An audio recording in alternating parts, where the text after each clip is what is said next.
Hello, everybody, and welcome to the Max Frequency Podcast. I'm your host, Max Roberts, and joining me this time, returning to the show, Casey Liss. Hi, Casey. Hello. Thank you for having me back. Oh, thank you for coming back. We are here not to necessarily talk about tech the way we did last time, but still somewhat connected. But before we talk about all of that, I wanted to take a moment and let all of you know listening that September is Childhood Cancer Awareness Month. And the fine folks over at Relay FM, a podcast network that I listen to every week pretty religiously, and Casey is on Relay FM with Analog and Mike Hurley.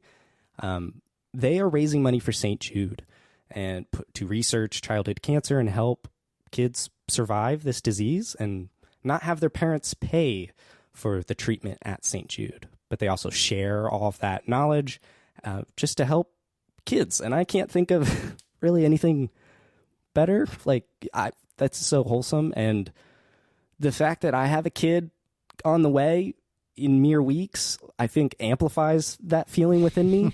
And so I would just love it if you would go and donate. Anything you can would be fantastic. You can go to stjude.org/relay and donate there. You could sign up and do your own sub campaign, which is something like I wanted to do, but then it was, I'm having a baby and a lot of stuff's going on, so I don't really have the time to dedicate to that specifically. But if you go to stjude.org/relay, just donate anything. I bought an iPhone.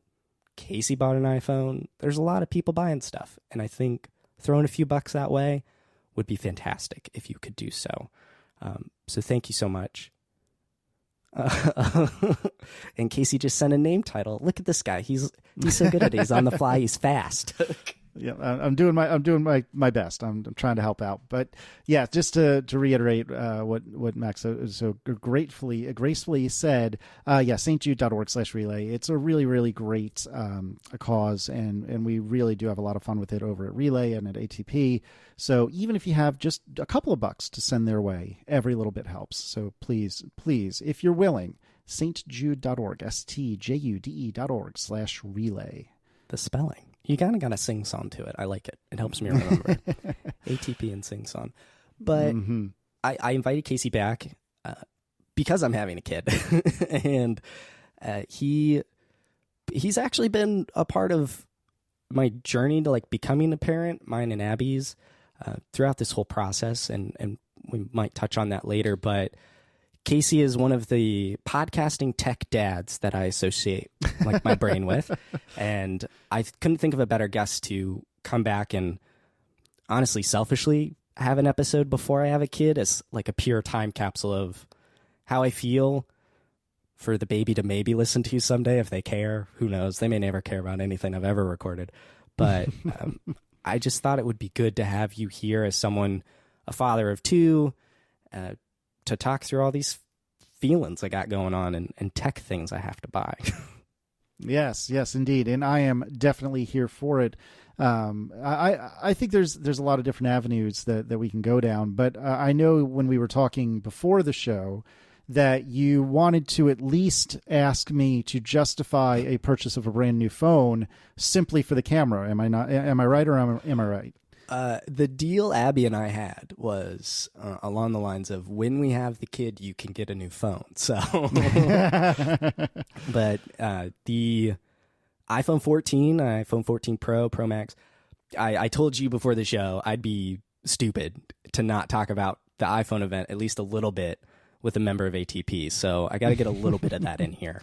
Of course. And so I'm coming from an iPhone XS Max, so this is about a 4-year leap. So my word. Oh, you are in for a treat, my friend. Exactly. So I'm stoked when they said 48 megapixel camera, 2x, 3x. I was like, think of all the different focal lengths. I can take pictures of my child, 4K 60 Dolby Vision, which I think was last year. But I'm looking at all this stuff. I'm so excited to just take an absurd amount of pictures.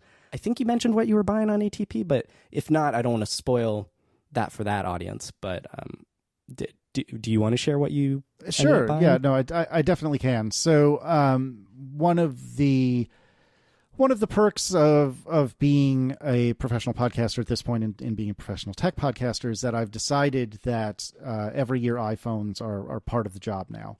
And I had other equally slim and tenuous justifications for it before I did this full time, but nevertheless, here we are.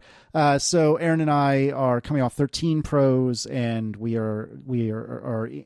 actually have 3 iPhone 14 Pros coming. This is a little bit of a spoiler for ATP, but when I was ordering, I'll try to make this very quick. When I was ordering this past Friday as we record, I was trying to do in-store pickup, which I've never, or I think I did when it was the only way to get them very briefly. Like I did the whole wait in line thing for a couple of years when they didn't ship them to the house on the first day. But I haven't done that since. I've always shipped them. And I wanted to try in-store pickup because I don't know how your UPS or FedEx or whatever delivery service is, but we live relatively close to a corporate center. And because of that, it seems that all the businesses get all their packages during business hours. And then once all that's squared away, then UPS will come and deliver to us, little losers in the houses near the corporate center. Don't be creepy. And so we would never get our deliveries until 5, 6, 7 o'clock at night. And I am many things, but patience is not one of them. And so I really wanted to do in-store pickup. And I was ordering my phone. And I don't know why I didn't have them together, but that's neither here nor there. But I was ordering my phone, and I went to do in-store pickup. And when I went to Apple Pay, it just did like the whole exclamation point in a circle thing with no actionable information about it whatsoever. So clearly something had failed, but I had no idea what. I would guess that the pickup window that I had tried to reserve had filled up at that point. I don't know. But then when I went back to send it through again, at this point, I'm thinking, oh my gosh, I'm not going to get my phone on launch day, which, is kind of a problem because I need to talk about it. And so I just rammed that order through as quick as I could, not realizing that it had somehow switched itself to delivery. Oh, crap. So, well, that's fine, but not desirable. So I then did the order for Aaron's phone and my phone together for in-store pickup for 8:45 in the morning. And that went through no problem. So now I have 3 phones headed for me instead of 2. And I will be returning the one that arrives via UPS. And I actually was chatting with Apple this morning. I was like, hey, I'd like to cancel this. And they said, hey, it's already on its way to you. So tough noogies. And so I guess I'll be returning it to the Apple store, potentially the same day I pick up my other one. But that's right. That's neither here nor there. But we both got iPhone 14 Pros. We are not Max people. I got 512. She got 256. Hers white, mine black, because I was on the color train. But purple I have nothing against purple, but it's just not for me. And so I'm back to black, like a boring old man. But what did both of you end up getting new phones, or just you? Just me. She has an iPhone 11 in yellow. Mm-hmm. So I guess her upgrade will be next year. So this was for me. I am a Max person, so, not because of my name, but but my uncle does say that I should buy it because it has my name in it. So I went with the iPhone 14 Pro Max, and I went with a terabyte, Casey. Oh, you got spendy. That's a little bit. Lot of cheddar. I might be using my kid as an excuse to buy a lot of things. Because once she shows up, I feel like that tightens up real quick. Oh, yes. Yes, it does. So I did go for a terabyte. Now, my justification for this was I'll shoot 4K 60, Dolby Vision, HDR. This will take up space. It will. It certainly will. So we'll see how that goes, and we'll see how long I record at that resolution and quality. I don't know, but that was I decided to go all out with it. And I also had to buy a MagSafe charger because I haven't been able to use that. A new case. I went with just the Apple leather. I know they sealed off the bottom, which is to the chagrin of John and Marco. Yep. And I think I will probably also have an issue with it. I don't know. We'll see how it goes. But I like the leather cases a lot. So I went with those. Those will be here tomorrow, actually, the case and the charger. Yeah, we have Aaron's pink, what's it, silicone? I always get the name wrong, but I think it's silicone. The silicone case for her. I was a devout Apple leather case person, and then for the 13 Pro, at launch time, I swear that they didn't have a good black or no black offering at all. Now, maybe I'm wrong about it, or maybe I was looking for blue. Maybe that was the issue. I don't recall. But whatever the situation was, I I didn't find a case, an Apple leather case that I liked. And I went with this other one by Nudient, which was okay, but it's already pretty well destroyed after a year. And so this year I went back to the Apple black leather case, and hopefully the sealed bottom won't bother me. Famous last words. And so we'll hopefully stick with that. But it's been a long time since I've had a Apple case on my phone. I'm looking forward to that again. My Apple leather case on the XS Max, I think, is aged fairly well. If you take the phone out, it's flawless. So they at least hold up for 4 years in the Florida heat and humidity. Yeah, that's saying something. Yep, that is absolutely saying something. So are you super, super, super stoked for this new camera system then? Oh my gosh, Casey. I cannot wait. I'm the guy in the group with all my friends when we take pictures or a group of anything. I'm like, who has the best phone? And it doesn't matter if it's the newest iPhone or, the latest Google Pixel. I'm like, whichever one it is, that's the one we need to be taking pictures with.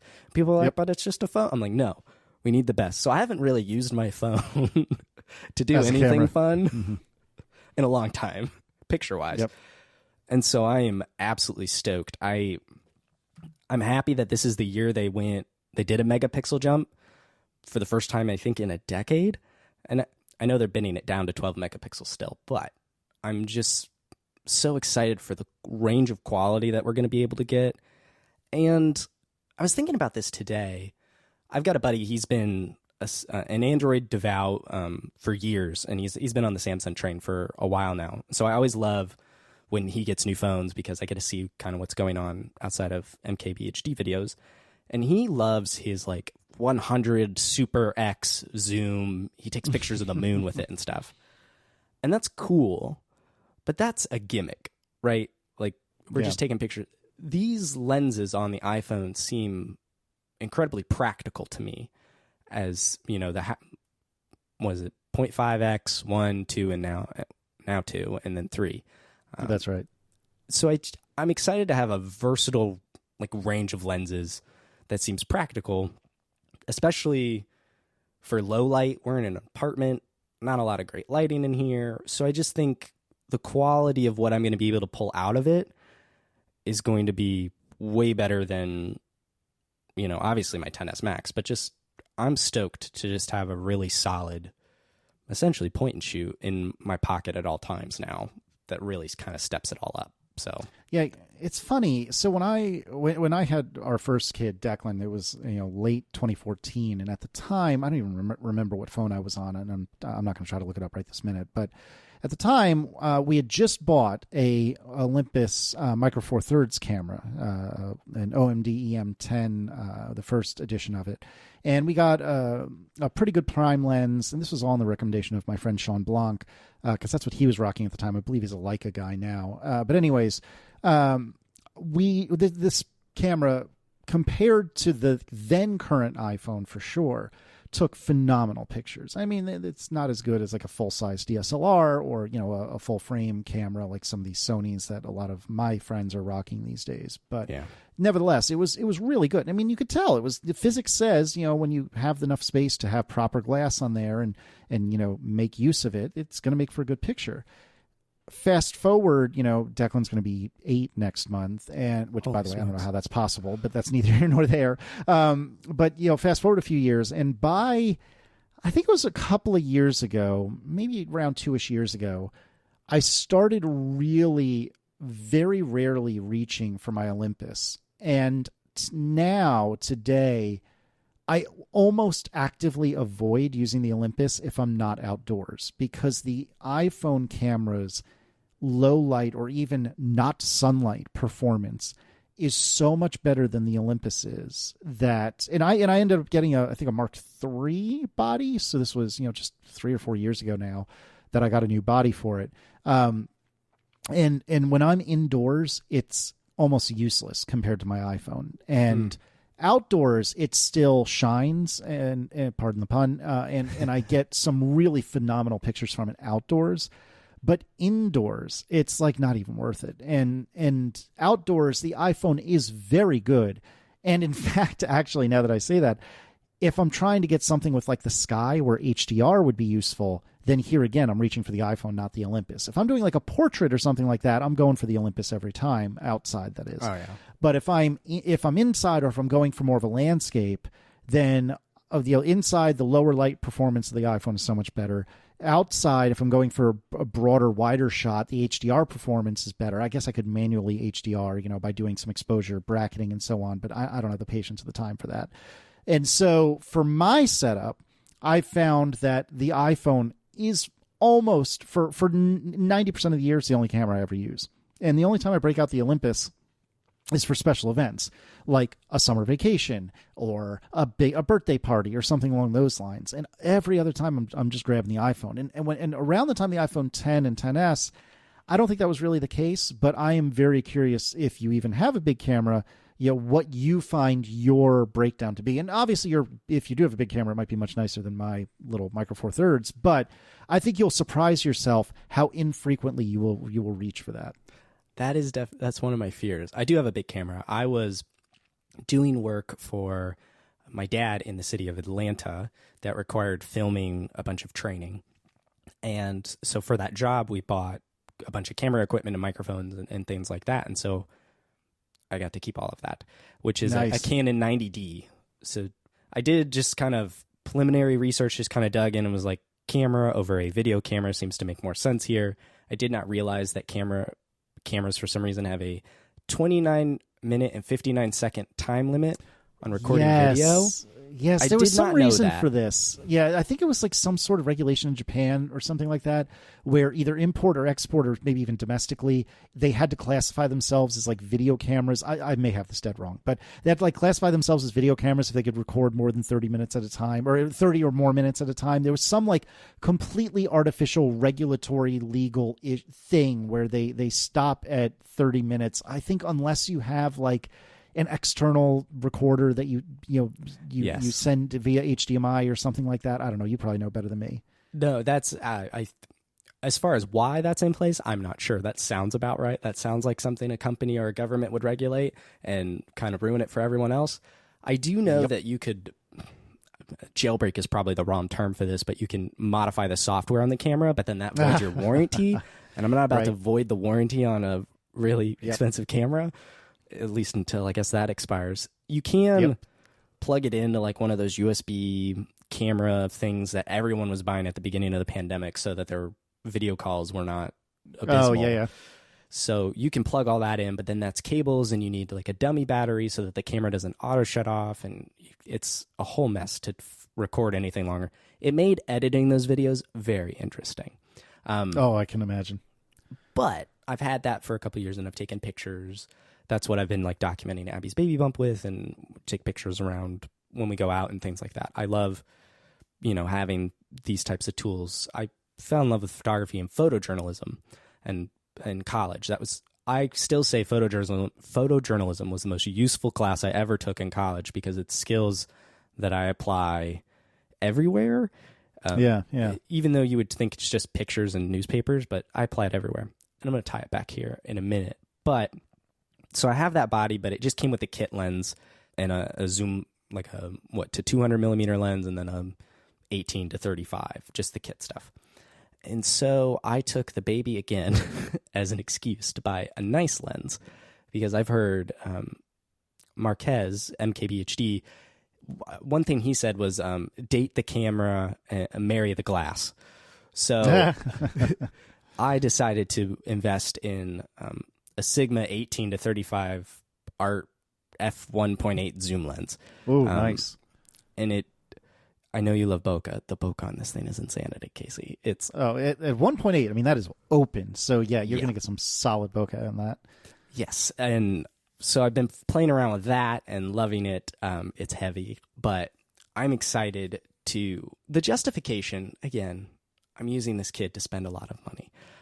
But when I talked to Abby about it, my thought process is she's only this big once, and to have, I think, just the best pictures you can at whatever moment that is, I think is invaluable to me as a, someone who likes to take pictures and document things and all that stuff. Mm-hmm. But the other thing that I learned from photojournalism was the best camera is the camera you have on you.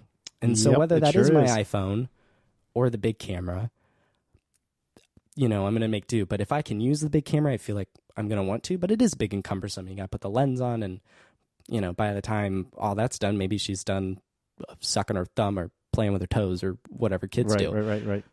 So it's highly situational, and I'm part of me is like a little worried about it in the sense that I bought the phone and the nice lens, and I'm going to use this, but the lens is still going to be good, for as long as that is. So I feel overall confident in the longevity of it, as it were. But I'm really excited to start using both of them. Yeah, I don't blame you at all. And yeah, I think you'll definitely get great use out of the phone. And I think you're right about the lens. To this day, again, when we have a special event, I've become the de facto family photojournalist or even friend photojournalist amongst, all of my peers and my family, because I'm the only one with a really nice camera. And again, this Micro Four Thirds camera, the body was like somewhere around $500, which is not cheap by any stretch of the imagination, but it's not one of these like $3,000 Sonys that like Marco was buying or anything like that, just for the body. And so I'm the one with the nice camera, and typically I'm the one taking the pictures of whatever's happening. And here again, like even as I tell you, I don't use the big camera, but so often, I still think the investment in it was absolutely, without a shadow of doubt, worth it. And something I've thought about and think about a lot is something you touched on just a moment ago, which is the kids are only going to be this big once. And I want to document the snot out of this big, be that infant, be that baby, be that toddler, be that, Declan's in second grade now, Michaela's in preschool. I want to document the snot out of whatever size they are until they stop growing. And I want to have all the tools available to do that. And that is an excuse to spend a pile of money, which I'm very lucky that I've been able to do over the last 8 years, since Declan was born. But having all of these tools in my tool chest is really, really valuable. And having a GoPro that I had originally bought for my brief, foray into being a car journalist, that is still useful when we go to the swimming pool, because I can bring the GoPro into the pool and not care. Now, granted, hypothetically, I could do that with my phone too, but like the GoPro is purpose built to go in underwater, And so I'm not saying you have to buy a GoPro or anything like that. It's just having these tools in your arsenal is extremely useful. And I sincerely doubt you will regret it. Now, you may use your use pattern may be very different than you expect, but you will not regret it. And when Aaron had the kids, like I had the Micro Four Thirds camera in the hospital, and I used it for both of them. And I wrote a post on my website a long time ago, shortly after Declan was born, that I think the best picture I will ever take in my life is a picture of Erin shortly, I think within 30 seconds of Declan having been put on her for, like skin to skin. And I think this is the best picture I will probably ever take in my entire life. And it was taken with the Micro Four Thirds camera, and it was taken with a little bit of bokeh. It's not a lot, but it's indoors, and the light is probably, the coloring is probably wrong if you're a professional photographer or whatever. But like for me, this picture is just phenomenal. And I don't remember if we spoke about this on your show when I was here last, but Aaron and I had a lot of trouble getting pregnant with both our kids. And here it was, she had finally achieved her goal. And here it was, she finally is, without question, a mom. And if you look at this picture, which I presume Max will put in the show notes, my little blog post about this, if you look very closely, you can see like a tear, or the path of a tear having gone down her eye and her cheek. And it's just such a phenomenal picture. And it would have been good, might have even been great with an iPhone. But this is one of those instances where, yes, the best camera you have is the best camera is the camera you have with you, like you said earlier, except when you really need a good one. You know what I mean? And this is one of those cases where I was really happy I had the good one, and that I had the presence of mind to take the damn picture, which I don't always have. And I try to be good about it, to the point that most of my friends and family are like, "Oh my gosh, dude, stop!" But you have to have the presence of mind. You have to have the thing next to you, and in this case, all the stars aligned, and it just worked out really well. Yeah, when I was doing some Casey dad research for this episode. I came across this post, and I will include it in the show notes. And Casey, I can't lie, I was reading it and I started crying because I was just like, and part of that is because this is you're right at the precipice. You know, exactly. You're right there. I'm so close to this, so that's kind of what pushed me over the edge. It is a beautiful photo. Well, thank you. And, you know, and knowing your guys' story, all of that coming in, and then I'm right there, and basically you just hit me right in the right spot there with this post called Euphoria, and then reading the follow up to that, which was, I think you titled it My Euphoria. That was another just kind of like kapow right to me. So thanks, Casey. Well, I appreciate it. It's very kind of you. And you know, it's one of those things like I don't wish fertility problems upon anyone really, but there is a little bit of a silver lining to that insofar as you, people, someone really learn or have a different perspective on what it's like to be a parent. And I'm not trying to say my perspective is better or worse than anyone else's. It's just different. And it's easier for me to remind myself when I think, oh my gosh, would the kids stop killing each other for one freaking second? Or, you know, like, or whatever the case may be. It's easy. It's a very kind of neat get out of jail free card for my own mood and attitude when I can remind myself, you worked really hard for this, and Aaron worked even harder, like more than your average parent. And you got to appreciate this, my dude. And I'm talking to myself here. You're like, you got to appreciate this, my dude, because this wasn't the sort of thing where you just coughed and next thing you knew she was pregnant. Like, you worked at this, and it is a gift and a blessing that either of our kids exist, much less the both of them. And a lot of times when I'm really frustrated with one of them, I will remind myself, probably not as often as I should, but I try. I'll remind myself, like, you worked for this, dude. Appreciate it. Appreciate the fact that you're getting pissed off about some stupid thing Declan just did. Appreciate the fact that Michaela just spilled apple juice all over the floor and now you got to clean it up. Appreciate that, because you might not have had this. And there are many people that don't get that, no matter how hard they try. They've tried 10 times harder than me and they don't get it.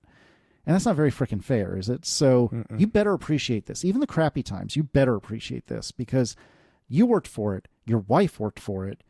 And not everyone gets it. And that, I think, having gone through fertility troubles, there's something oddly beautiful about that, especially for someone like me, who I find myself to be inherently extremely selfish. And it's hard. It's, well, maybe not hard, but I try very hard not to be that way, even though that's like my default operating procedure is like, well, why did she spill over the floor? She's big enough that she shouldn't have done that. Maybe I should make her clean it up. I don't want to deal with this. And no, stop. You know, she made a mistake. It's not a big deal. Just deal with it and be thankful for the fact that you have a kid that has spilled orange or apple juice or whatever everywhere. I don't know. Maybe that's just me. Maybe we'll see how you feel when the time comes. But it changed my perspective. I guess that's many words to say. It changed my perspective on things quite a lot. Conceptually, that's absolutely how I feel, at least going into it. You know, it wasn't long ago. It was actually ATP 496. You guys answered a question about like what first time parents should like do and feel and stuff. It was perfect timing because we were already talked about this episode in particular.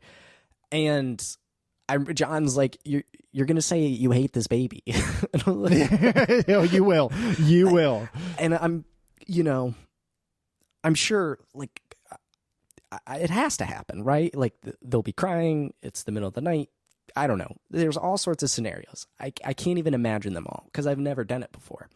But I just know it's like you said. I know how hard we worked for it.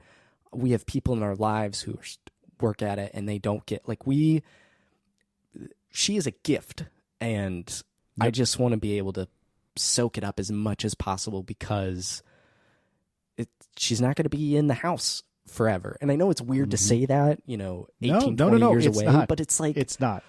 I only have so much time and I'm running out of time already and she's not even here yet. Yep. Which just really puts you in a total headspace. Yeah. It's mind screw. And it's weird. You know, a friend of mine said this to me, and it wasn't an original composition, but I remember vividly him saying this to me. And he was the first person to say it to me, although it's a very common phrase. The days are long and the years are short. And I feel like when I just sit back and think, I vividly remember like bawling when we were at the fertility doctor's office and we heard Declan's heartbeat for the first time. And not that Michaela doesn't count or doesn't matter. You know, the same thing happened with her, but you know, there's only one kid that makes you a parent, right?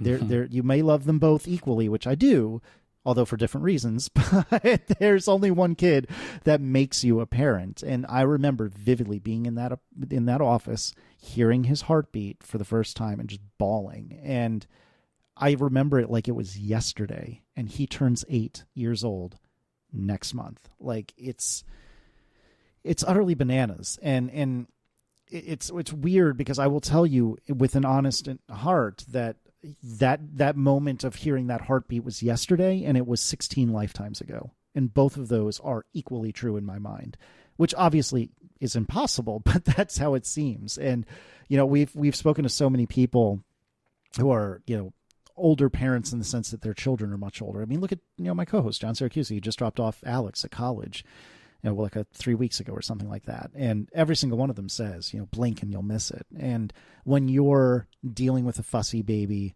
who maybe has gas, but has no mechanism with which to tell you that, when you haven't slept but 3 hours in the last 3 days, or maybe you've slept, you know, 10 hours, but you've done it in half-an-hour clips, you're going to hate that child with all of your being. Like it will happen. And that's part of parenting. That's normal. But nonetheless, it is a miracle. I mean, every child is a miracle, every single one. But, and I'm speaking a bit selfishly here and myopically, but children that you need help to conceive are miracles in a slightly different way. It just hits a little different. And I'm not trying to take away from anyone who doesn't have these problems. I wish I didn't. I wish you didn't. But nevertheless, you know, the only thing we can do is try to make the best of it, right? And try to be thankful for this path that you and I both had to walk, even though we really didn't want to. And that's how I do it. Yeah. I lost my train of thought. Well, it's so much, right? And it's so much to deal with all at the same time.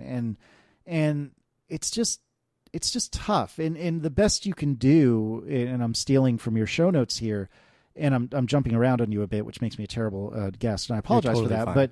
But the best thing you can do is like prepare the way, right? And some of that is tech. Some of that is, what things can I buy? Can I buy a lens? Can I buy a camera? Can I buy a phone? And that's perfectly reasonable. Those are fun toys. And those are the fun toys. Those are Dad's toys. You know, that's Dad preparing the way. But a lot of it is just preparing the way in general. Like, how do I make sure this baby is still breathing? How do I make sure that it's pooping enough and peeing enough? Because let me tell you, never in your life will you be more obsessed with another person's bowels than when you have a child, and that lasts for like the first 4 years of their life. So it's all preparing the way, and that's, you know, stolen from my beloved co-host John Syracuse. You know, you're preparing the way to have this new thing in your world that, especially early on, is absolutely purpose-built to ruin everything. Like, that is a baby's purpose in life, is to ruin everything. They are by design the most selfish jerks you will ever meet. So, what have you been doing to prepare the way? Well, Casey, a lot. We currently live in a 2-bedroom apartment. So our bedroom and then my office. My office is now a nursery with a desk in it. Yes, indeed. You know, so that transformation has been happening. All my stuff's in the closet. All her stuff is out here. And, you know, people, like, I'll make jokes about it because I think that's just part of who I am. But, you know, oh, my stuff's in the closet. Like, you know, I can't play this game or have access to this or whatever. But I've moved a lot, Casey. I've lived in a bunch of different states, houses all over the place. I'm pretty good at packing up my life and moving somewhere else.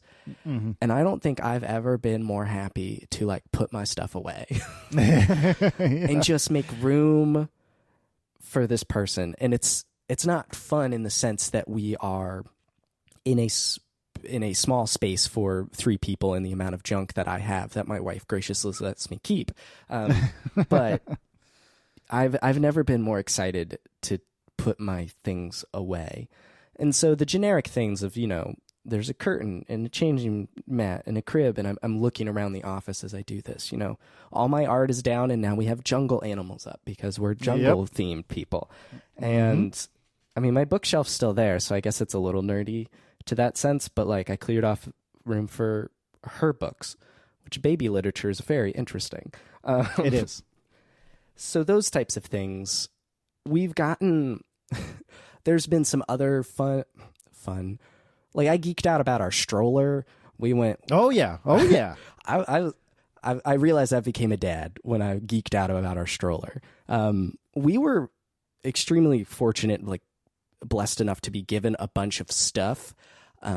Abby has a friend who had a baby had a baby in 2020, but she had preeclampsia, and she's okay, and so is the baby, but obviously super serious stuff. And so afterwards, she's like, I'm done with this whole having kids thing. I don't really want to almost die again. So she kind of gave us all this stuff. Oh, that's awesome. That they didn't use because they didn't go anywhere. So right. We got a Britax car seat and 2 bases. Nice. Someone else gave us a Graco car seat and 3 bases. Oh, my. Oh, yeah. It's nuts.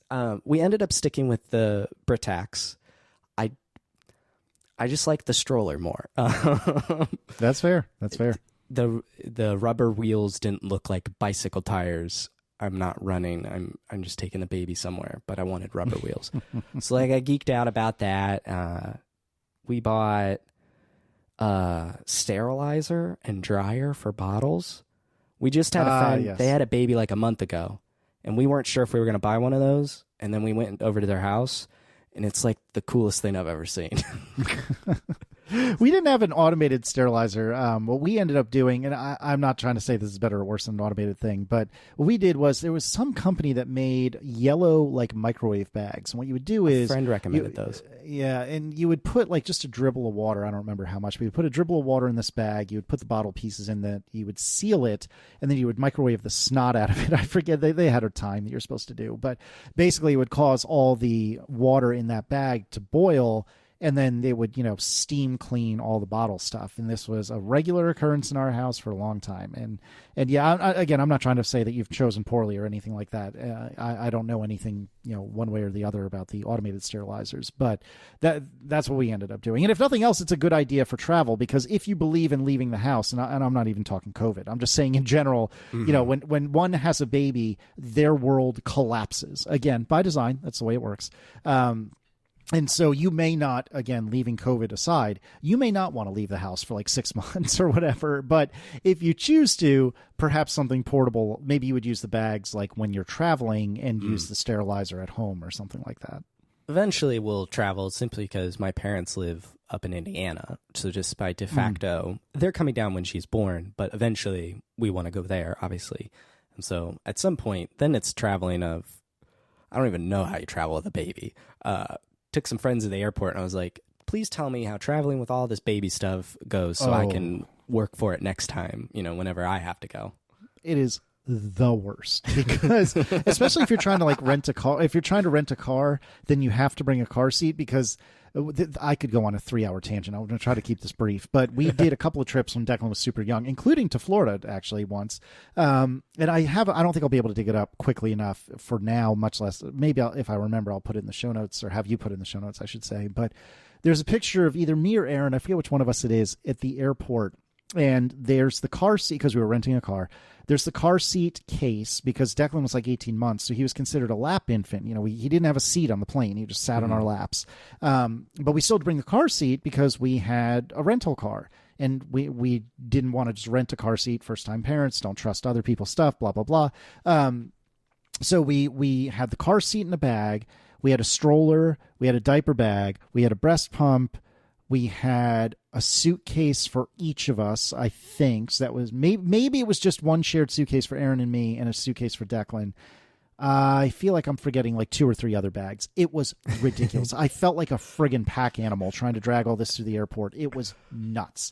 I hated every moment of the airport on that trip because it was just intolerable to pick all that junk up and carry it from place to place. And I think we checked half of it because we just didn't want to deal with it. But it was a pain. It was such an incredible pain. Yeah, I have no idea. Sometimes I'm like, do we drive? But that's 18 hours in a car with a baby, which sounds pretty miserable too. Well, it depends on the baby, but yeah, probably. Yeah, it doesn't sound too great. So yeah, there's so many different factors now. Just leaving the house is going to be a way bigger journey than it's ever been before. Oh, yeah. We're on the 3rd floor. There is no elevator. Oh, no. Oh, don't tell me that. Oh, gosh. That's not fun. We'll definitely at least stay fit because we have to carry the baby down, the stroller down, and up. Oh, my gosh. It's going to be a whole thing. I'm interested to see how that goes. It's no more. After this apartment, we will not be on the 3rd floor without an elevator. That's definitely not going to be the plan super there. fun. Oh, that's right. I'm trying to find this picture now, and we had rented a sedan when we got to Florida. I think we flew into Fort Lauderdale, and I forget what it was, but because of the size of the trunk, I think we couldn't fit the stroller. And we brought like our little teeny tiny stroller, if I remember right. We didn't bring the stroller that the like car seat clicks into. But we ended up that I had to sit in the back with Declan because he needed somebody in the back with him because he was the world's worst car traveler. And so I was in the back with him, and then we had to like shove the stroller into the passenger seat next to Aaron. Like it was just a mess. It was an utter mess. And not every family is like this. I'm not trying to like scare you off. All I'm saying is it's an adventure, and it's part of life. You get through it. I got through it. You will get through it.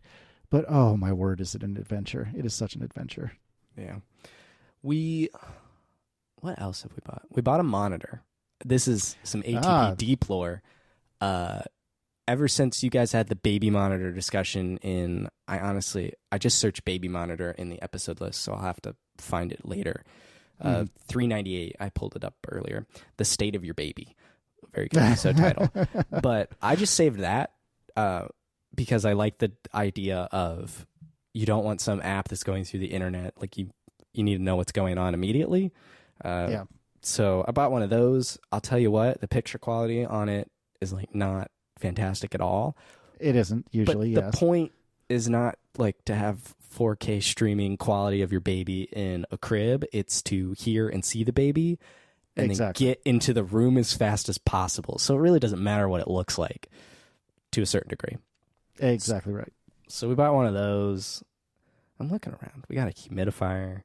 We bought one of those diaper pails. I mean, we got everything. It's all over the place, man. It's spread out. And we're 31 days away from the due date of October 13th. And I feel like we've kind of we're as ready as we're ever going to be. The room is set. The bags are packed, like as well as they can be for 5 weeks out. Everything's in place, and now we're just waiting.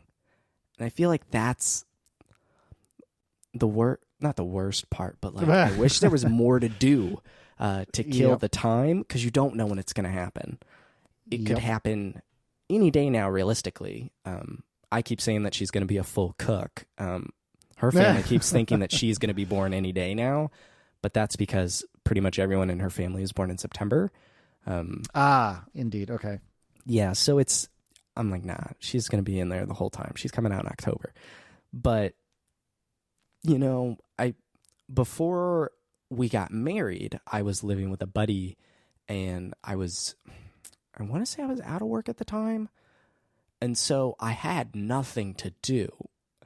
The wedding was all set. I was just waiting to get married, and I couldn't keep still. And I feel the same way with the baby to, that extent. It's like, is there more I can do to like, does she have everything she needs? Are we really ready for this? Do we have all the clothes? Do we have blanket? Like what else? And I can't think of anything. And maybe I'm just drawing a total blank, but I don't know. I'm kind of fidgety as I'm antsy. Yep. Antsy is probably the better word for it. I'm antsy for her to show up, but I want her to show up as as late as possible, as in on time, not right now. No, I totally hear that. And yeah, this is the very tough part. And plus, at this point, especially as a first-time parent, everything is, oh, is this it? Like, for me anyway, if Aaron, maybe it's just because I'm a hypochondriac, but, Aaron would cough twice and I'd be like, oh, that's it. It's time. Let's get the bags. I'm exaggerating some, but not a lot. And so it becomes very difficult because everything becomes a trigger. Everything is, oh, is this bad? At this point, I think it's fair to say that barring some true utter catastrophe, like Abby would be fine, your little girl would be fine, short of a major, issue. But nevertheless, you don't think about that when when Abby doesn't feel her kicking for an hour or something like that. You know what I mean? And so everything becomes an earth-shattering, world-ending issue because when she shows up, it is kind of earth-shattering and world-ending. And I don't mean that in a bad way. It's just that's kind of what it is. That's just the way it works. And so, yeah, this waiting game, it's not a fun game, and it's tough. And it's also doubly tough because, if Abby is anything like Aaron was at this point, she's not sleeping. She's visiting the restroom every 4 minutes. She's not comfortable getting up and down, no matter how fit she was before getting pregnant. Getting up off the couch or, gosh, if she's on the floor for some reason, getting up or down is physically challenging, if not painful. Her body is not hers. It really hasn't been hers for several months, but really not hers now. and it's, I can't fathom what that feels like. I was actually talking to, some friends of ours over the summer, and I don't know why this didn't occur to me for a long time. And I think I had this epiphany while Erin was pregnant with Declan, although I don't remember exactly when it was. But when a woman ends up pregnant, she has, the husband doesn't either, but she has no idea how this pregnancy is going to go, and particularly the delivery is going to go. And there's a pretty solid chance that Abby or whomever will end up having some sort of fairly invasive surgery. Maybe. Could be. It's entirely possible. We have talked about it. Her mother had 2 C-sections. It was way different circumstance with triplets and twins. But it's totally possible. And then, there's other things that they could do. If you're not dilating, they, for a lack of better terms and medical understanding, they can put a balloon, help expand things. It's a lot of stuff can go on. Yep. It is incredibly painful from what I understand and have seen.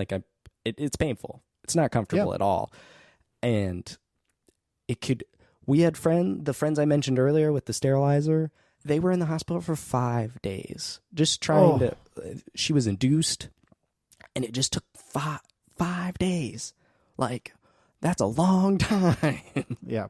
Yeah, Erin was in active. Well, I don't know. Well, active is a loaded term when it comes to labor, but Erin was laboring, I guess I should say, for about a day with each kid, and yet her younger brother just had their first a month and a half ago, and I'm exaggerating some, but my sister-in-law, the mother of the kid, basically said, "Oh, she just slid right out," and it wasn't quite that. It wasn't quite that easy, but nevertheless, as compared to Aaron's day of laboring for each child. And plus, both of our kids were relatively large. Declan was 8.5 pounds, and Michaela was darn near 10. And so that, has all sorts of issues associated with it as well. And then, the woman, no matter how the baby is delivered, has to recover. And depending on the delivery mechanism and how big the baby is, that recovery can be more or less difficult. And it's just, why do women sign up for this, man? If it were up to us, the human race would die out, because there's no way I'd sign up for that.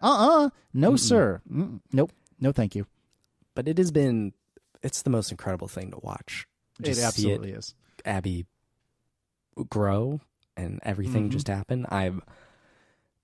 It's so cliched. It's she's never been more beautiful. I've never been more in love with her. I didn't know it was possible, and I don't feel emotionally prepared for however I'm going to feel when I see our daughter, because you can tell someone, it's going to change your world. You never knew you could, you can write it all out, and it conceptually makes sense, but I've never felt it before. Yep. And I know how I feel now, and I don't even know what she looks like, Yep. All I know is what she sounds like, and like where she kicks. That's about it. Yep. I just can't wait, but I'm also like wigging out a little bit. And I'm just excited to see it all happen and be there to help out as best I can, because I feel like I haven't done a lot. I mean, I've set things up and built things and done that side of stuff, but I'm excited to actually contribute to the care of the human. And Yep. I've never changed a diaper. I'm like weirdly excited about that. And to dress her up, my cousin just bought me a Max Verstappen onesie, and she'll be born kind of toward the tail end of this F1 season. Mm-hmm. I'm so pumped. I'll be decked out in the Red Bull. She'll be decked out in the Red Bull. We'll have this great bonding experience. She knows what it sounds like when I chant Red Bull, Red Bull in the house. So I'm excited to share that with her. I know Max is not your favorite person. No, not much. But that's all right, though. I'll allow it. This is definitely the season for her to pop out. That's all I'm saying. Barring any dramatic downturn in the quality of the car, it's the season for her to be born. Yes, that's that. You're right. So I'm excited. She'll only fit in the onesie for like a few months, probably. If anyone, what people have told me, they grow rapidly and clothes don't even fit. But I have an ATP onesie. I actually wonderful. I also convinced her to let me buy a relay onesie, so like she'll fit in those for like a week, and then but I'll keep them. I'm excited about it. No, this is the way. It's funny you say you're kind of just along for the ride right now, because you're right. I don't want to be uncouth, but suffice to say that generally speaking, men get to have the fun parts of growing the baby. Sure. Which is to say, we're involved in the beginning and then basically just cruise for 9 months, whereas the woman is literally growing another person inside of them. But when the baby is here, it's a very delicate and odd balancing act, no matter who you are, right? Like you and Abby will find your own rhythm probably after a few weeks. Hopefully, it'll only be a week or two, but realistically, after a few weeks. But you'll find your own rhythm. And one thing that I found helped me a lot to feel even more connected with the baby, and this is true of both of them, is trying to do what I can to be more active in I almost said the upkeep of the baby, which is terrible, but but try to be more active in the things that the mom is more uniquely equipped to do. So as a direct example, Erin breastfed Declan. She tried to breastfeed Michaela, but Michaela ended up having some sort of a food allergy, and so we had to switch to like this really god-awful formula. You guys may choose to just skip breastfeeding entirely, or maybe you'll do some combination. None of this is wrong. Her plan is to breastfeed. We actually have an appointment with a lactation consultant. My parents bought that for us. They wanted Abby to have that. So the plan is awesome. Breastfeeding, but we also understand that may not work out. So we're like, I think mentally prepared to pivot as needed, but the plan right now is breastfeeding. So I mean, ultimately, the best baby is a fed baby, and that's all that matters. One that's alive. Yep, exactly right. But one thing that helped me a lot is after the first month or two, the consultants that we had spoken to, and I'm not saying this is right or wrong, but the ones that we had spoken to had said, for the beginning, if you can, try not to introduce a bottle right away. Now, other lactation consultants might tell you that that's dead wrong, and I'm not here to pass judgment one way or the other. I'm just telling you what we were told. We were told try not to introduce the bottle right away because the bottle's comparatively easier to extract milk out of, and the baby is just going to want food as easily as it possibly can get it. So if you introduce the bottle early, they're going to be like, well, the heck with this, breast. I don't want that. I want the bottle. That was so much easier. It's so much faster. And so it took a while before we introduced a bottle to either kid. But one of the things that we had done was, Erin would pump and she didn't do this all the time, but, occasionally she would pump and then basically hand me that milk immediately. And then I would feed the baby with a bottle with breast milk. And maybe this is me, but I found that a really powerful and important bonding moment for me, because even when they're out, yes, I can change diapers, and I changed a lot of diapers, but there's not a lot, particularly if you're breastfeeding, there's not a lot that I can do or that you can do to be directly involved with, again, for lack of a better term, the upkeep of the baby. Like, the baby will be fine if the diaper isn't changed immediately. The baby will not be fine if it's not fed when it wants to be, especially when it's brand new.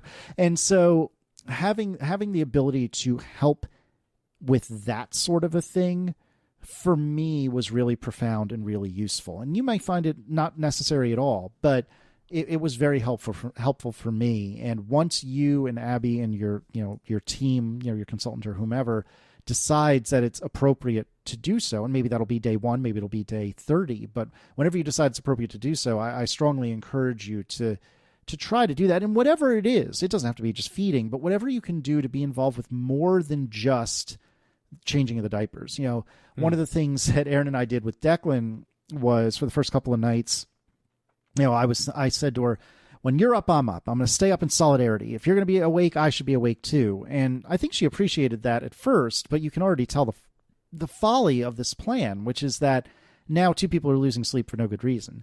And the first 2 months of baby are survival. And so the best thing you can do is survive. And that means whenever either one of you can sleep, you better frickin' sleep. And that may mean napping. It may not. It may mean just doing what you can overnight, but do what you can to sleep. And so the rhythm we fell into, to the best of my recollection, was, Erin would feed, and then I would come in and change and burp, or I think that was right, something along those lines. Mm-hmm. So Erin did the thing that Erin is uniquely and only Erin is qualified to do, at least with Declan and early on with Michaela.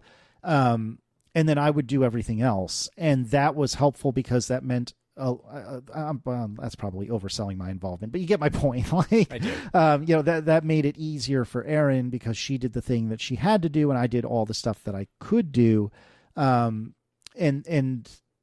And I was more involved, and I felt like I was doing more than just changing poopy diapers, which is fine and helpful. And honestly, it's pretty easy when they're newborn. It's when they start eating real food that it gets a little interesting. But it was, the more involvement I had, the better I felt about it. And that seems obvious, when I say that out loud, but it again, it's a very profound and useful thing to get you and this baby to really get to know each other and really understand that you are intertwined in all the good and bad ways. Yeah, that's being able to help in any way is kind of one of my concerns, is probably the right word. So Abby is a teacher at a private school.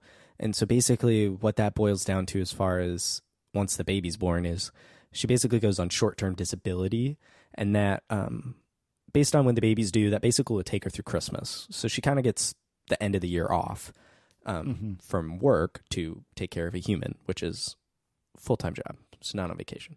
Nope. But I have got a new job in May.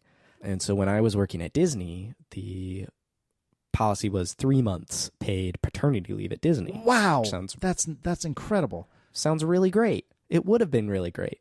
That is not an option at the new company. It's a smaller company, and basically it's just PTO. There's no sick days. There's no vacation sick day separation. It's just one thing. And I've only accrued, by the time she's born, 4 days. So those 4 days are going to be eaten up at the hospital. Realistically, right? Say she's in labor for a day.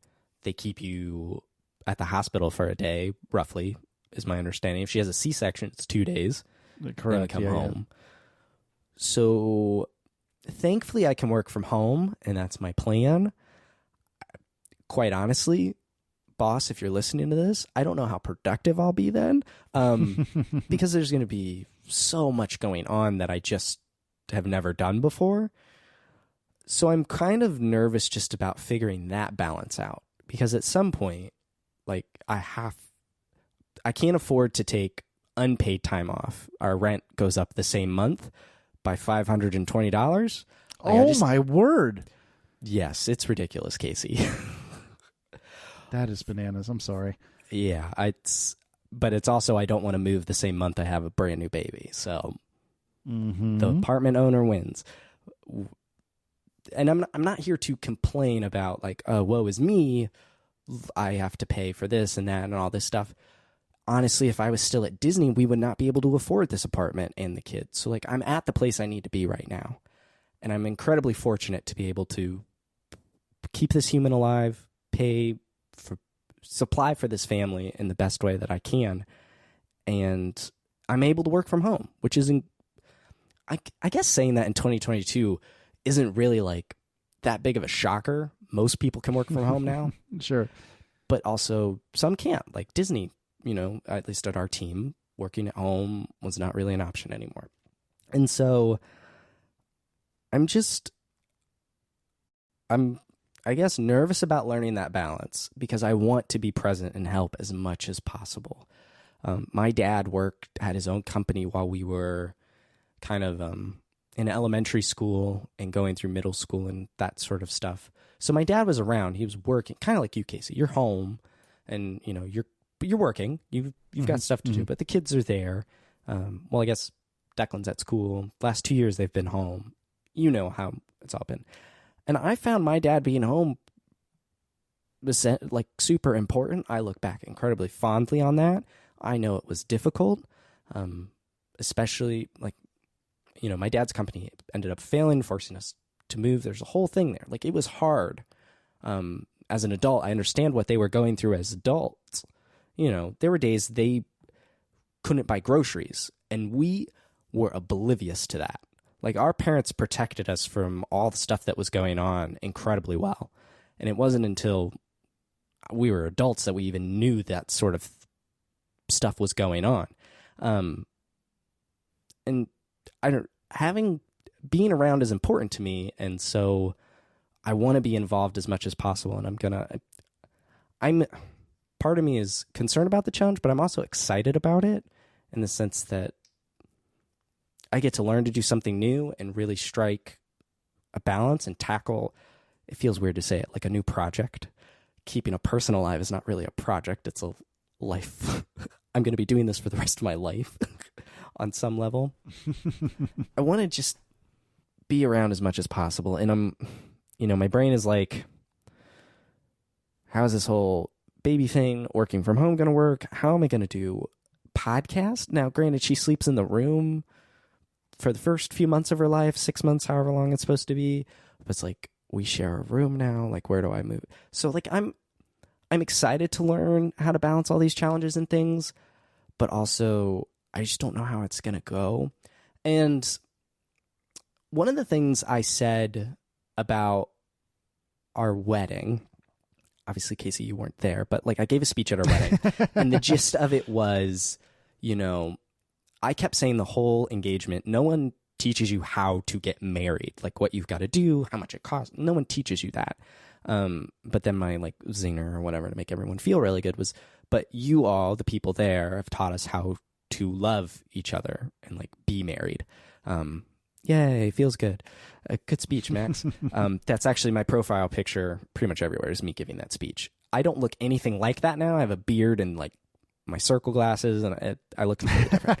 But that was the gist. And coming into becoming a parent, I'm feeling a somewhat similar train of thought in the sense that it is rare that and granted with a baby you don't know exactly when, but when your life is going to change forever. Like when I met Abby, I didn't know my life was going to change forever right away. Like figured it out not terribly long afterward, but in the grand scheme of things. But I didn't know when we saw each other at Kmart, or she would say when we watched The Walking Dead together, that would completely change our lives. Yeah. But this baby, she is going to change our lives for the rest of our lives. And it feels good to know that before it happens, weirdly, I don't know. No, I totally get what you're saying, and it's very astute, and you're exactly right. But the thing is, what do you do with that knowledge, right? Like, how is that actionable? And I don't have a terribly good answer for that. I think the best you can do is prepare the way, and it sounds like you have. You can try to have conversations with Abby and with friends and family to establish what you want to happen, but inevitably, like, what you want will not happen. And I don't mean that to be negative, far from it. It's just that this is a life-changing event for both of you. And no matter how much planning you put into it, there will be things that don't go the way you expected. Not even necessarily worse, could be better, but they won't go the way you expected. And that's tough. And the best I can recommend is to do the thing that I think all of us have found very difficult to do over the last few years. And, you know, you could send me on an OK Boomer rant about how phones are ruining everything and so on and so forth, which I don't actually believe. But the best thing that I think you can do is just be present, and be present for your little girl, be present for Abby, and be present. And that doesn't mean never touch your phone or anything like that, but it does mean give attention, preferably undivided, whenever you can. Try to pick up on what Abby needs, because she may not be in a place that she can effectively verbalize it.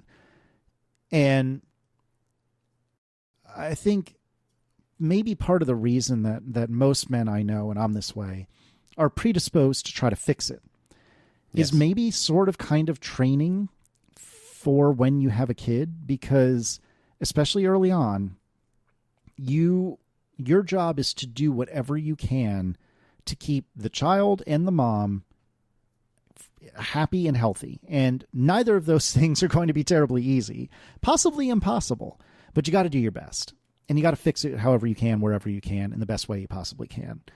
Now, in some ways, that's something that can be dumb things, like make sure you grab some food on the way to the hospital, because that's probably the last time your wife's going to be able to eat for anywhere between 8 and 30 hours. And maybe the last time you'll be able to eat, depending on whether or not you have people nearby to bring you food, or if you can run over to the hospital, cafeteria or whatever.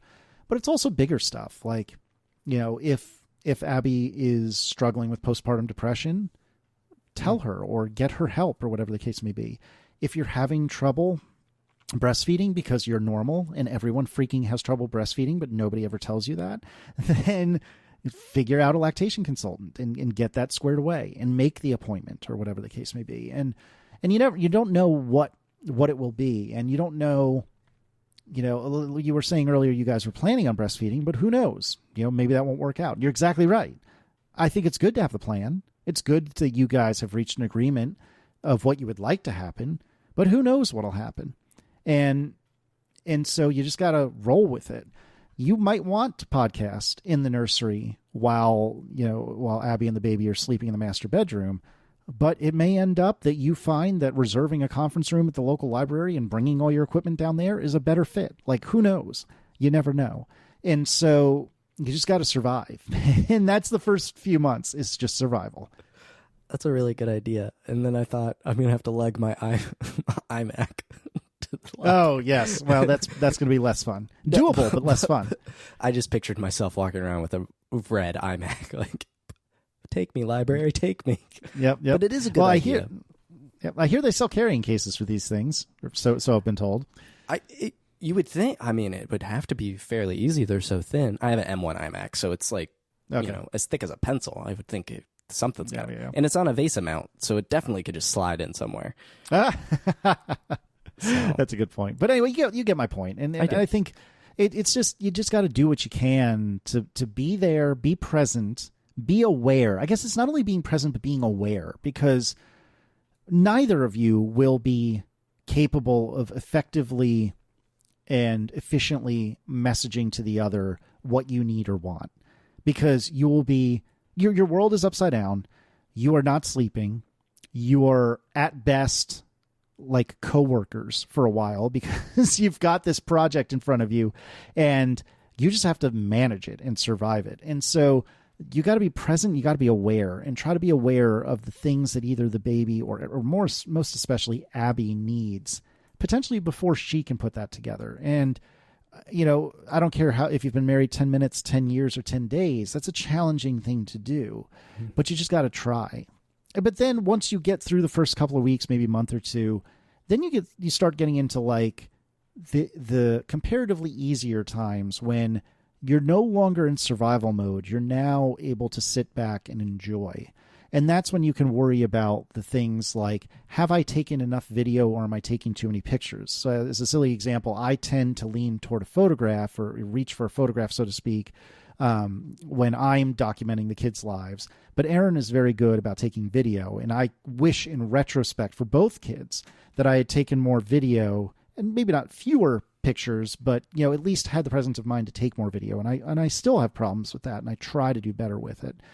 It's silly stuff like that you can start to worry about after you're no longer in survival mode. And survival mode, it's so hard because for me anyway, and for Aaron, it was mostly about sleep. And our kids, they didn't sleep spectacularly overnight, and they never do at first because they have to feed every 3 hours or whatever. But they did pretty well. Now, of course, Aaron was up all the time breastfeeding, and there was not a lot I could do about that. And particularly with Declan, I think she was quicker to punt, or I should say she was quicker not to punt and take all of the overnight responsibility on, because I went back to work quicker with him than I did with Michaela. And so once the baby can do a 4-hour stretch, I kid you not, I think the best sleeps I've ever had were the first sleeps where the baby went more than 2 or 3 hours.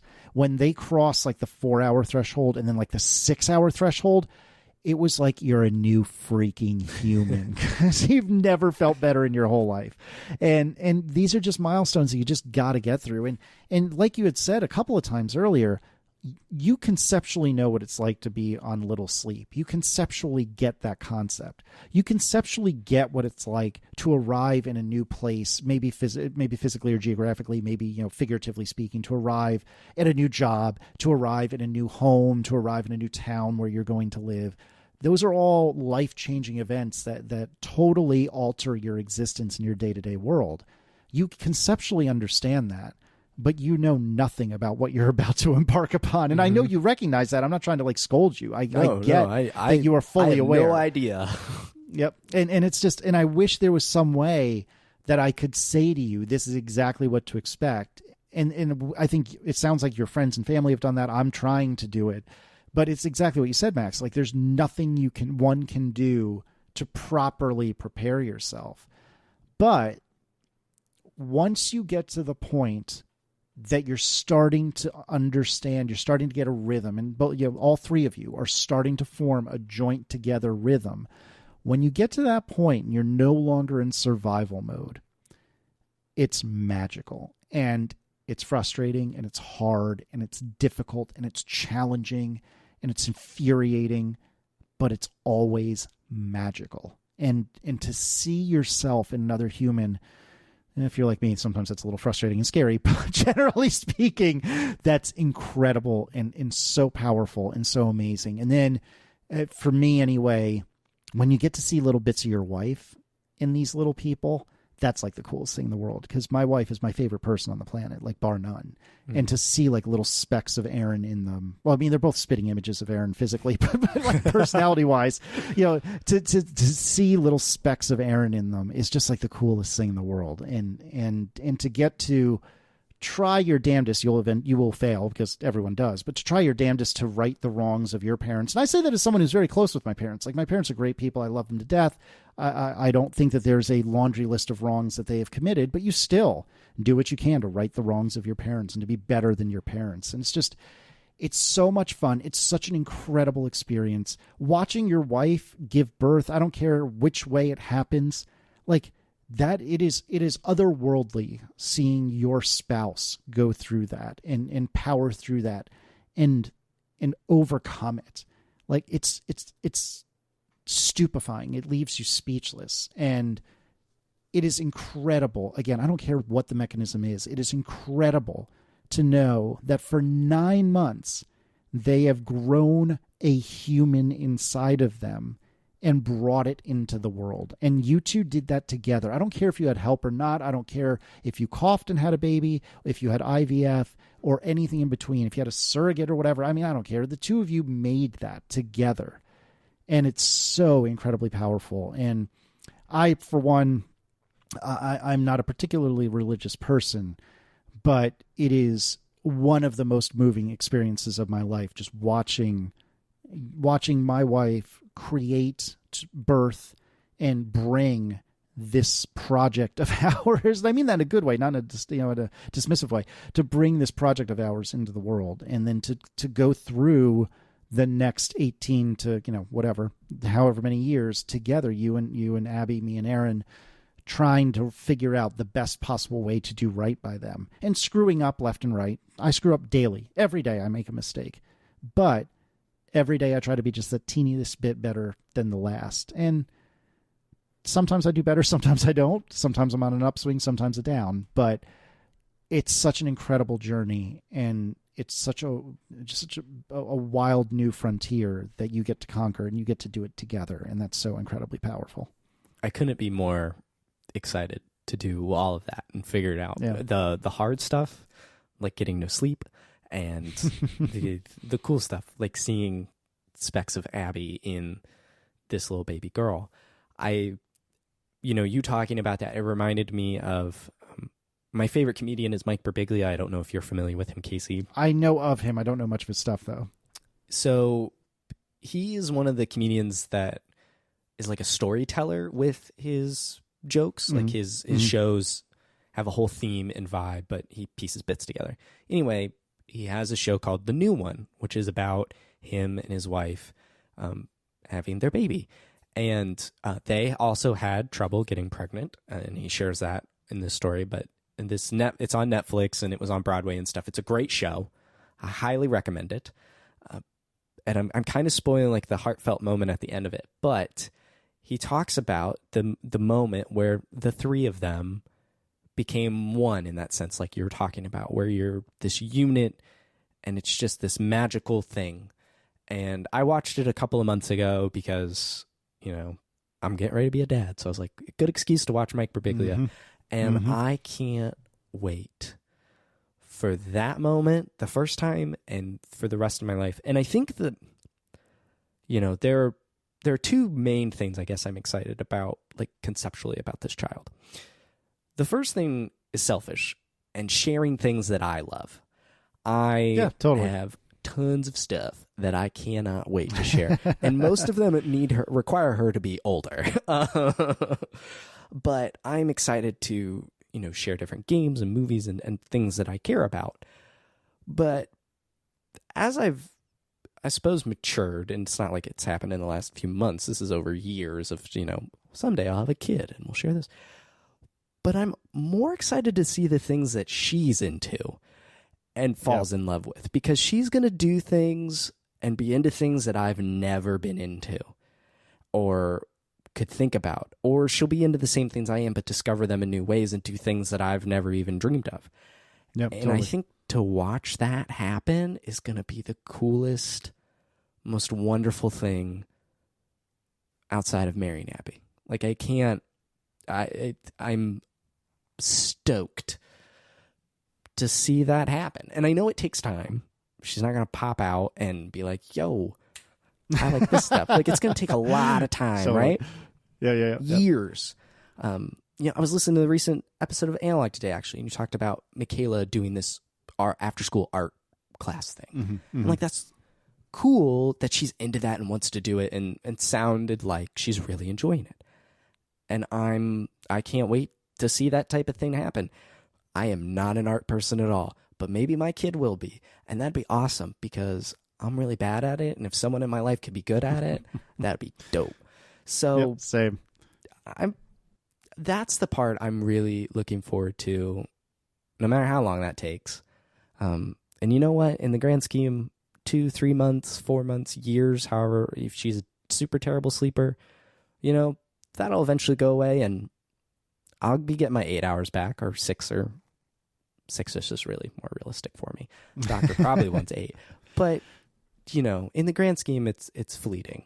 The struggle part of it, I think, at least physically, I understand raising kids is conceptually, I understand it's a struggle. Totally. I know what I did to my parents, so I can only imagine what kind of payback I'm going to get now. Yep. I think you're exactly right. You've got your head on your shoulders, and it is fun. Like lately, because with Michaela going to this art thing after school, like it's preschool, and you're exactly right. Like this is something that's very outside my wheelhouse, but nevertheless, it's still early. Like she's not even 5 years old yet. So, her art is very rudimentary and fundamental. A lot better than mine was at, 4.5 years old, but still it's rudimentary. But the thing that's really been weird for me lately, good weird, but weird for me lately, is that Declan has out of nowhere at the end of last school year got hugely into Pokemon. And I know almost nothing about Pokemon. And I'm trying to do my darndest to learn. Like, there's not a lot about Pokemon that really appeals to me because I'm old and boring. But it was new when I was in like high school, so I'd like missed the window on it. But nevertheless, I'm trying very hard to build a genuine interest in it because he's interested in it, and I want to be involved in his life, and I want to be interested in the things that he's interested in. And I'm not doing the greatest job of it. Like I'm doing better than crappy job, but I wouldn't say I'm doing a great job, but I'm trying, and I'm trying to do what I can to be involved with it. And this is the first thing that he's like had an active interest in. Like he'll find something that he enjoys, like Paw Patrol is one of the kids shows he really liked, for example, but there wasn't that much. Like he would play with the toys a little bit, and that would be that. But this is like an all-encompassing like obsession for him right now. And this is the first one that I think he's really brought to us that we were not at all familiar with. And that's cool. It's cool. It's extremely cool, but it's new territory for us. And, it's something new that we're going to have to conquer. And I don't mean that again in a flippant way. It's fine. It's not necessarily a bad thing at all. It's very cool, but it's something to manage, and we're trying to navigate how do we do that. And it's just wild. And that's what you do at 8 years old. At 8 days old, you just want to figure out a way to get more than 4 friggin' hours of sleep at a time, so the challenges are always different, but there are always challenges of some sort. Yeah. If you ever need any Pokemon tips or pointers, I'm always available. I appreciate it. Yeah. I need like the 101 course from either you or Mike or both. Yeah. I would be happy to help. There was one thing I wanted to ask you specifically, I think, before we wrap up is, and I think we've touched on it maybe a little bit, but just being a for lack of a better term, a girl dad. Like you have a son and a daughter, but I obviously have none. Is there girl specific stuff I should be prepared for? I only have a younger brother. I didn't grow up with girls. My wife, on the other hand, grew up with 2 sisters. Their dog was a girl. Like, they've just been surrounded by women. So I'm like, girl dad stuff. Any pointers or anything specifically to like selfishly ask you? I'm going to fail you because I don't think I have any really useful tidbits or tips. Like I know plenty of people, like the friend of mine that said, the days are long, the years are short. He has a boy and a girl. The boy is the elder. And he has said for the longest time, like his little girl owns him, and, he's wrapped around her little finger. And people keep telling me that's what I'm going to be like. I'm like, well, and I'm going to be honest with you. I don't feel that way. And it's not because I don't love Michaela to death. She is such an incredible little girl, and I know this sounds like I'm just saying it because I'm on a podcast, but really and truly, like I love both my children equally, but in very, very, very different ways.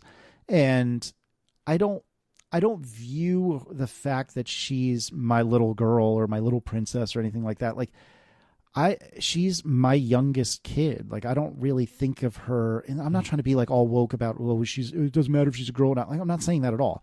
It's just, I feel like both of my kids provide very unique challenges and very unique, I don't know, perks isn't the word I'm looking for, but like maybe opportunities, but they're both their own people in very, very different ways. And I love that about both of them. And the fact that Michaela's a little girl doesn't really weigh into me. And again, I feel like I sound like I'm trying to be on a soapbox or something. I wish I had a better answer for you than that one, but it doesn't matter. I don't think whether it's a boy, a girl, or something else entirely. Like it's your kid, man, and that's all that matters. And that kid is, especially when there's only one of them, that kid owns you.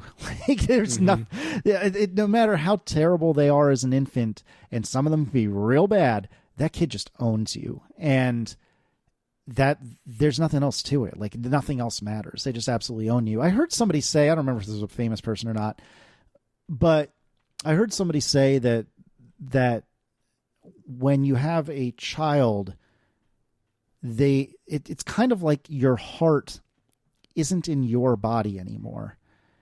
And I think there's a lot of truth to that. Like I don't want to get into this right now, in part because we've been running long, but I still think that Aaron is the most important person in my world. And some people would maybe say that's selfish, and maybe it is. Some people would say that may make me a bad dad. Maybe it does. But for me, Aaron is still the most important. There's nothing for me without her. But even though I love my children very, very differently than the way I love her, quite obviously, I love them just as much. And it's weird, and this is coming back around to what I was starting to say, I heard somebody say, like, when you have a kid, your heart kind of leaves your body and it's carried in this other person or other persons. And it's a very odd thing to come to terms with, that it, in some ways, you only get to be happy when they're happy. And there's a negative interpretation of that. But what I mean by that is your happiness is so inextricably linked to whether or not they're happy. And when it's an infant, that's kind of true because then they're screaming or crying. But when they're Declan and Michaela's age, like seeing them play with friends and navigate what that is and the give and take of playing with a friend, especially for us because we were pretty aggressively locked down during COVID and they didn't get those opportunities for the last couple of years. Now we are able to, play with friends again in the way they should have been able to, all things being equal, for the last couple of years. And when you see that smile on their faces when they get to do a game with their friends and they're having so much fun, or if we take them on a trip and they're loving every second of it, or when we give them the special treat that they've always wanted or whatever, like that makes your heart happy because they're happy. And that sounds so trite and so silly, but I don't know how else to verbalize it, but it's like this other human is holding onto your heart. And when they're upset or if they're mad at you, it's like they just crushed it and there's nothing you can do. Like you just got to figure out a way to make them happy again. And I don't know. I don't think I'm verbalizing it well, but it's just, it's an incredibly powerful thing. And I'm so excited that you get to experience it. And I'm excited that you get to the degree that you want to get to record what your thoughts are about it, because as creepy and weird as I think it would be to hear my parents talk about what it was like to bring me home, because I'm the eldest of three boys, there's something to be said for that record existing if your little girl wants it, or if future you wants it. I haven't listened to these episodes that I recorded, and I think you have hinted, if not said, that you're going to put a lot of these in the show notes, but at some point I will go back and listen to this and laugh at how ignorant I was, because there's no other way to be. But I got myself on a tangent. Is there any difference with being a girl dad? I mean, at this age, no, not yet. But ask me again when Barbies become a thing, right? So, I mean, we'll see. We wanted a girl, so first of all, we wanted a kid, so it didn't matter. Yeah, but totally. If we got to choose, we wanted a girl. So we're happy that that's what we've ended up with. So we're just stoked about that in general. But you talking about that honestly feels like not a weight lifted off. It just sounds great. Like and not have to worry also sounds wrong, because I am going to worry. Yeah, I'm excited just to have a girl and just have a human around that she made. That's what I'm really stoked about. And everyone's like, I'll be wrapped around her finger, and I will love her, obviously, like with all of my heart. But right now, I don't feel like that really is going to be the case. It feels, this may be strange and strongly worded, but it feels dangerous to a certain degree of like doing anything for one little person feels a bit like we have to draw a line and like teach them some stuff. At least conceptually. And that may be aggressive wording, or it's not the right thing. I'm with you. So we'll see how that goes. But my plan is not to just be anything you want. Here you go. So yeah, exactly. we'll see how that goes. I did go back and listen to those episodes that you were talking about. I've dubbed them. I was trying to come up with a C alliteration, and I've come up with the canonical Casey caregiver chronology. Nice. So I don't know if it will be a very long show notes doc if I put all of them in, but I kind of want to. I don't know. I haven't decided in the moment yet, but it is cool to go back and listen to you figure this out, especially with, pre and post Declan immediately, but then also pre Michaela, where you have the context of Declan as well, I think is really neat. And whenever you go back to them, I think you'll enjoy this little period, those periods of your life. And, if your kids decide to listen to it, I think I personally would find it cool, but also I don't know if I'd want to listen to my parents talk about me like that. So I don't know. But exactly. It's all to figure out. But I definitely wanted to have this, like I said at the top of the show, selfishly for me, so that at the very least I have it. I've turned into a very selfish person with this kid, and she's not even here yet. So I don't know if that's healthy either. Well, and you'll find that quickly that she will ruin all of that and beat it right out of you. Both in the sense that you have no choice but to be unselfish when she first pops out, but then you'll find ways, many ways, to be less selfish as time goes on. And it's as silly as leaving the last cookie that maybe you would have left for Abby, or maybe it's the last two cookies. You're leaving one for Abby and one for her, and it's silly as that. And then as big as, well, no, maybe I'm not going to get a phone this year because the little girl really wants a fancy bicycle or something like that. I don't know, but you'll find that gets fixed real quick. Don't you worry, Max. I've noticed some stuff. Like, I've definitely tailored back game purchases, and I know it sounds silly because I just bought a $1,600 phone and a very expensive camera lens, but that's kind of it for a while. So is. I'm already adjusting to that, and I'm so happy to do so. But I think that's gonna wrap it up for this episode. Casey, thank you so much for basically just talking to me for 2 hours and giving me advice. That's what this is, and it's how I wanted it to go. So thank you for giving your time and your insight. I truly appreciate it. What would you like to share with the listeners, Casey? If you wanted to listen to me, you can go to atp.fm or relay.fm/analog, spelt the correct way or the British way.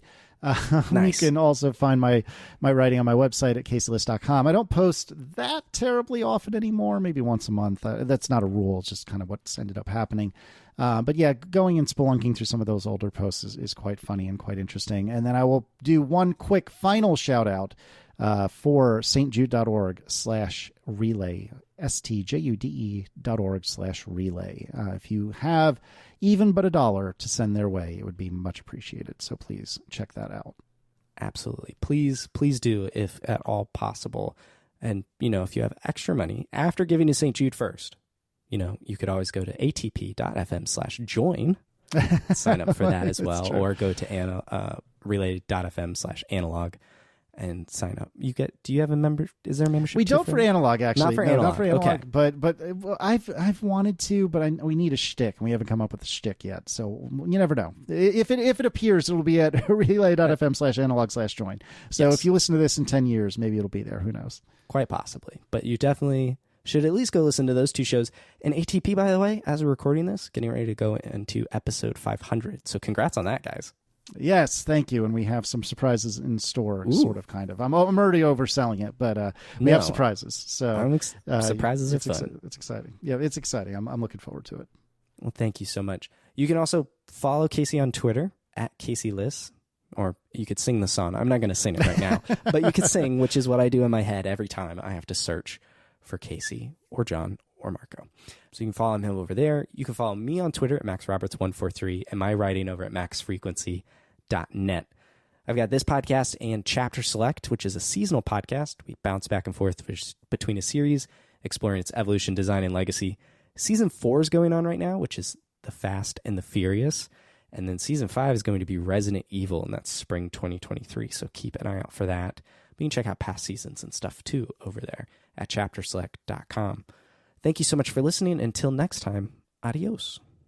And good luck. Good luck. Oh my gosh.